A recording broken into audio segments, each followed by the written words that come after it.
اے ناامیدی دفع ہو جا، سنبھلنے دے مجھے اے ناامیدی، کیا قیامت ہے کہ دامان خیال یار چھوٹا جائے ہے بس۔ تو یار کا خیال بھی میرے دماغ سے تو نکالنا چاہتا اللہ کا۔ تو اللہ کہتا ہے کہ جو مجھ سے ڈرتے رہیں گے، تنگیاں آئیں گی، لوگوں کو دیکھیں گے کہ وہ عیش کر رہے ہیں، ہمیں یار یہ پریشانی نہیں، اللہ ان کے لیے اس مصیبت سے نکلنے کا راستہ بنائے گا۔ وَيَرْزُقْهُ مِنْ حَيْثُ لَا يَحْتَسِبُ، اور ایسی جگہ سے رزق دے گا جو سوچ ہی نہیں سکتی۔ اور اب اس کی دلیل دیتا، قرآن میں لاجک ہے، منواتا بات دلیل سے کہ کیسے ایسا ہو جائے گا۔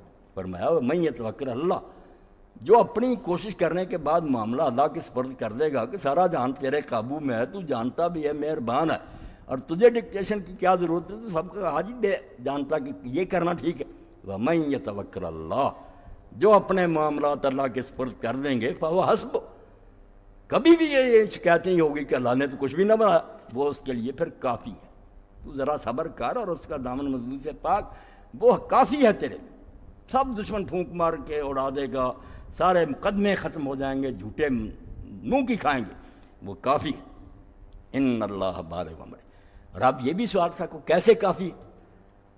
یقین ہو بھی طاقت ہے، کچھ کر سکے گا، اگر وہ خود ہی کمزور ہے کیا بنائے گا میرا؟ اس کے ساتھ فکرہ جوڑ دیا، جس لیے میں کہتا ہوں کوئی کتاب اس کا مقابلہ نہیں کر رہی، جتنی مرضی تقریریں کرے، اس طرح فکریں جوڑنا صرف خدا کا کام، موجزانہ۔ ان اللہ بالغ امرہ، جب اس کے سپرد کر دے گا نا کہ جو میرے بس میں تھا وہ میں نے کر دیا، اب تو میری بس ہے، تو اس لیے کافی ہے۔ ان اللہ بالغ امرہ، وہ جو کرنا چاہتا وہ کر لیتا ہے، سارا اختیار ہے اس کے پاس ہے، اس کی طاقت، اس کا حکم جو ہے وہ پورا ہو کر رہتا ہے، وہ کمزور ہے کہ کر نہیں سکتا، جو کرنا چاہتا وہ کر چھوڑتا۔ اور اسی موقع پر مفسرین نے واقعہ لکھا کہ حضرت عوف ابن مالک ایک صحابی تھے، سالم ان کا بیٹا تھا، کافر اس کو گرفتار کر کے لے گئے۔ اب ماں اور باپ دونوں کے دل کا ٹکڑا تھا، پہاڑ گر گیا مصیبت۔ تو حضرت عوف حضور کی خدمت میں آئے اور بتایا کہ رسول اللہ کافر پکڑ کر بیٹے کو لے گئے، خدا معلوم کس حال میں ہے، زندہ یا مردہ، میں اور اس کی ماں روتے رہتے۔ تو حضور نے فرمایا تو اللہ سے ڈر، صبر کر، اور تم دونوں جو ہے نا میرے بھائی بہن، استغفار کی، لا حول ولا قوت الا باللہ کی کثرت کرو۔ میری بہن کو بھی بتا دینا، آپ بھی یہ دونوں پڑھنا شروع کرو کہ تیرے سوا اللہ نہ کوئی مصیبت کو ٹال سکتا ہے، نہ کوئی کسی کو فائدہ پہنچے، لا حول ولا قوت۔ اور اسی لیے حضور نے ایک سفر میں کہا کہ لوگوں تم سمجھنا چاہتے ہو مجھ سے کہ عرش کا خزانہ کیا، وہ مخفی خزانہ ٹریئر جو اللہ کے پاس، لوگوں نے کہا، فرمایا لا حول ولا قوت الا باللہ، یہ آخری بات ہے، لا حول، کسی تکلیف کو ٹالا نہیں جا سکتا، ولا قوہ، نہ کسی فائدے کو ہم حاصل کرنے کی پاور رکھتے ہیں الا باللہ، یہ دونوں کام اللہ کی طرف سے ہوں، وہ مدد کرے گا۔ انہوں نے شروع کیا تو اچانک وہ بیٹھے ہوئے تھے گھر میں، تو دروازہ جو تھا کھٹکھٹایا گیا۔ جب دروازہ کھولا تو سالم کھڑا تھا اور اونٹ تھا اس کے پاس، انہی کافروں کا اونٹ اس کو مل گیا جس پر وہ بھاگ کر آیا، بیٹا بھی آ گیا، وہ اونٹ بھی جاتا آ گیا۔ ان نے حضور کو جا کر بتایا کہ اللہ کے رسول وہ تو وظیفہ شروع کیا تھا، بچہ بھی آ گیا، مال اب اونٹ کا کیا کریں؟ فرمایا حلال ہے، وہ حربی ہیں، ہماری ان کے ساتھ جنگ ہے، ان کا مال ہر طریقے سے حلال۔ تو اللہ نے یہ کہا کہ تو کیوں سمجھتا ہے کہ اگر میں نے اللہ کے حوالے کر دیا تو نہیں ہوگا، یا تو کہہ دے کہ اللہ کچھ کر ہی نہیں سکتا، ورنہ اگر ان اللہ بالغ امرہ، اللہ اس کو کہتے ہیں جو کرنا چاہتا ہے وہ کر لیتا ہے، اس کے ارادے میں کوئی شے مزاحم نہیں ہو سکتی۔ قد جعل اللہ لکل شیء قدرا۔ اب یہ بھی موتی دیکھیں کیسے ہار جو ہے نا پرویا ہوا کہ کب ہوگا یہ کام پہ، سوچتا ہے انسان کو ٹائم۔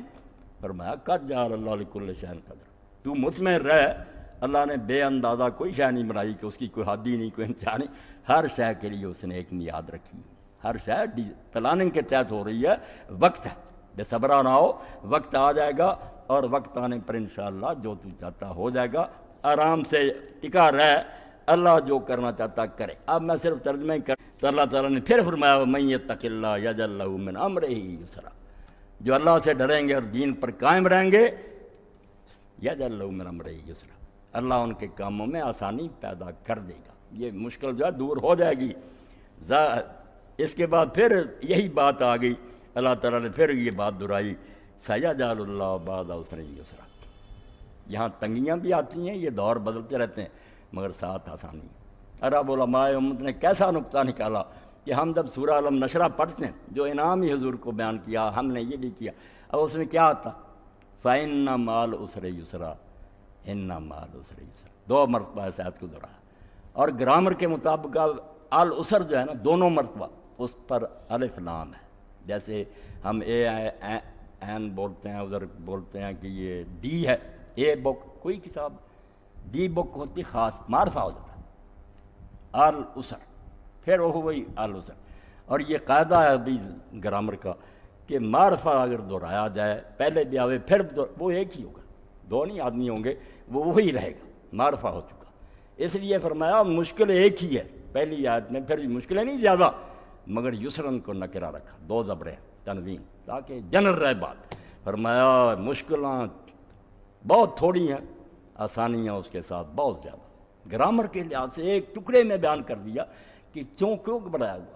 زندگی میں ایک آدھ دن بخار ہو گیا تو ہائے ہائے کرتا پھرتا، ساری عمر تندرستی رہتی ہے، اس کا نہیں ذکر کرتا۔ فَإِنَّ مَعَ الْعُسْرِ يُسْرًا، مطمئن ہو جا، تنگی ایک ہی ہے، خوشحالیاں اس کے ساتھ بہت ہے۔ پھر اِنَّ مَعَ الْعُسْرِ يُسْرًا، اور اِنَّا کے ساتھ ہے، اِنَّا تاکید کے لیے کہ ضرور بضرور سمجھ، پکا ایمان اور یقین رکھ، تو بات ہوگی تھوڑی بہت مگر کچھ بھی بیان نہیں ہو سکا۔ یقین جانے اللہ، اس کی صفات۔ اب اللہ کو مانا تو وہ معتبر سمجھا جاتا جو اللہ کو اس طرح مانا جائے جو سچ مچ ہے، کہ حالات سے واقف ہے، دانا ہے، رحیم ہے، قادر مطلق۔ ایسا خدا مانیں گے تو بات بنے گی۔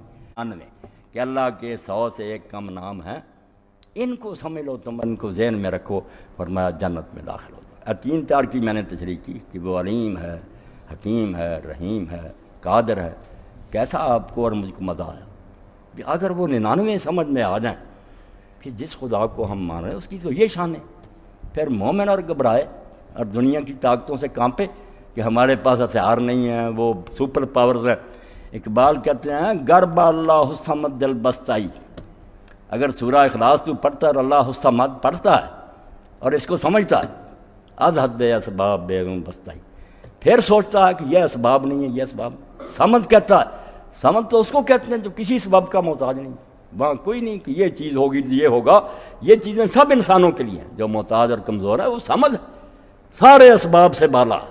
اس اللہ سے اگر تیرا تعلق ہے تو کسی سبب کے بارے میں پریشان نہ، کچھ بھی نہ ہوگا، اس کے حکم سے ہو جائے گا۔ اب میدان بدر میں آپ دیکھ لیں، رسول اللہ کی ساری رات گزری، آپ نے اپنے لیے کھجوروں کا بنوا لیا ایک چھپر شاخوں کا، عریش، فوج میدان میں، اللہ کا رسول سجدے میں۔ حضرت علی کہتے ہیں جب میں گیا دیکھا حضور سجدے میں رو رہے ہیں، یا حی یا قیوم کہہ رہے ہیں، اور کہتے ہیں اللہ جو میرے بس میں تھا یہ 313 لے آیا، مگر ان کے پاس ہتھیار ہیں، گھوڑے ہیں، 1000 کی فوج ہے، یہ بیچارے نہتے ہیں۔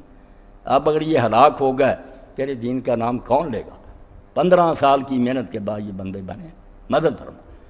اتنی عاجزی آپ نے کی کہ کھڑے کھڑے پھر آپ کی چادر مبارک بھی کندھوں سے گر گئی۔ حضرت ابوبکر کو رحم آیا، انہوں نے آپ کو پکڑا کہ اللہ کے رسول بس کریں، اب اللہ آپ کو تنہا نہیں چھوڑے گا۔ بس یہی وقت تھا کہ جبریل علیہ السلام نازل آؤ، انہوں نے کہا سیہزم الجمع ویولون الدبر، یہ لشکر شکست کھا جائیں گے اور یہ لوگ بھاگ جائیں گے پیٹھ پھیر پر۔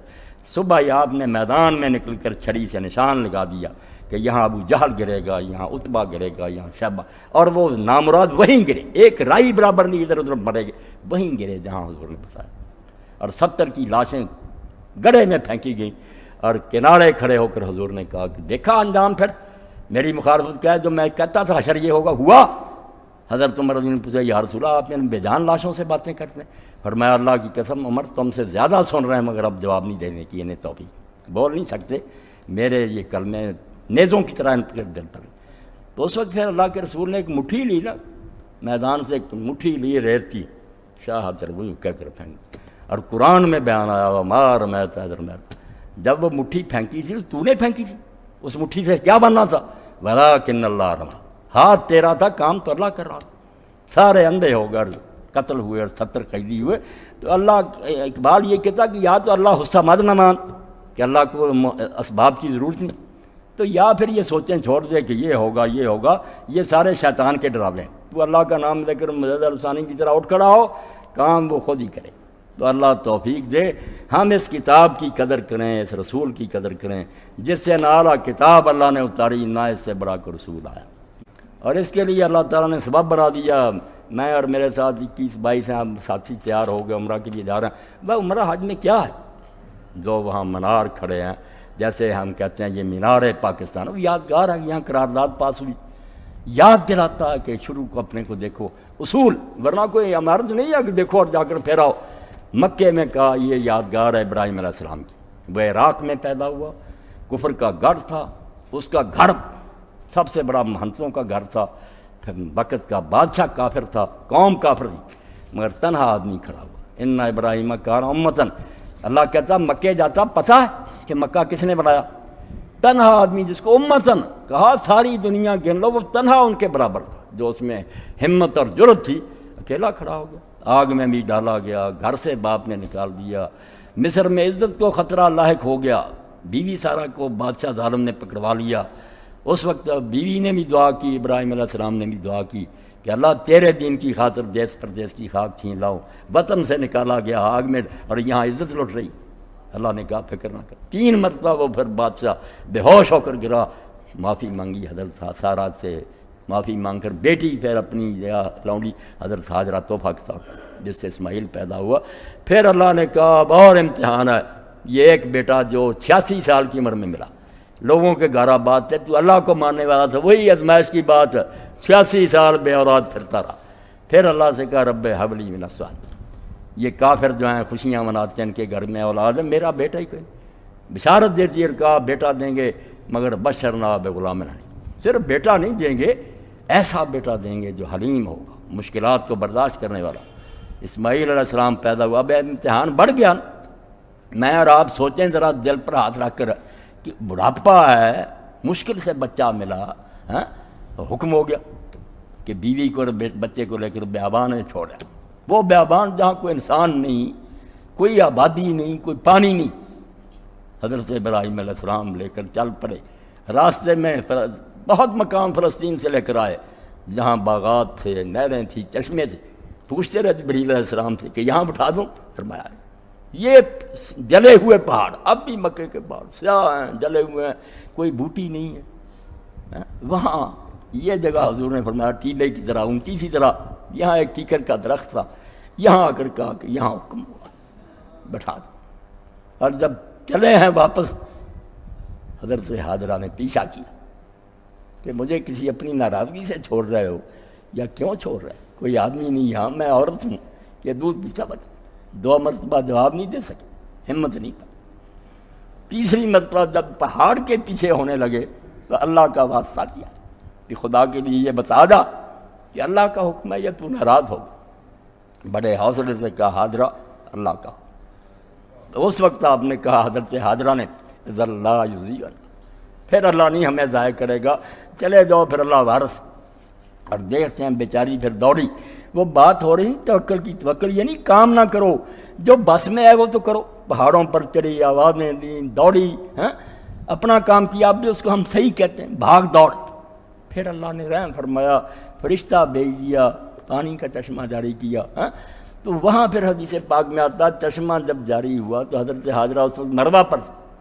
تو جبریل علیہ السلام حالانکہ جانتے تھے, اللہ نے تو بھیجا کہ تم کون ہو. انہوں نے کہا نا ام ولد ابراہیم, میں ابراہیم علیہ السلام پیغمبر کے بیٹے کی ماں ہوں. اس نے کہا یہاں تیرا کیا کام ہے, کیا کرتی ہو یہاں اس جنگل میں بیابان میں, تیرا کیا کام؟ کہا وہ کہتا تھا اللہ کا حکم. فرمایا پھر اس وقت تم نے کیا کہا؟ کہا میں نے کہا تھا اللہ پھر ہمیں ضائع نہیں کرے گا. اس نے کہا بس پھر اللہ نے تیری خبر لے لی ہے, میں اس کا فرشتہ ہوں, یہ چشمہ جاری ہو گیا, آ کر سنبھال. اب ساری دنیا اس کا پانی برکت پیتی. حضور نے فرمایا یہ پانی نہیں ہے ماؤ زمزم لما شوربہ, کسی نیت سے تم پیو گے مراد پوری ہو. اور اسی لیے حضرت عبداللہ ابن عباس کے بارے میں آتا, جب وہ پیتے تھے دعا کرتے تھے اللہم انی اسألک علما نافعا وعملا متقبلا ورزقا طیبا.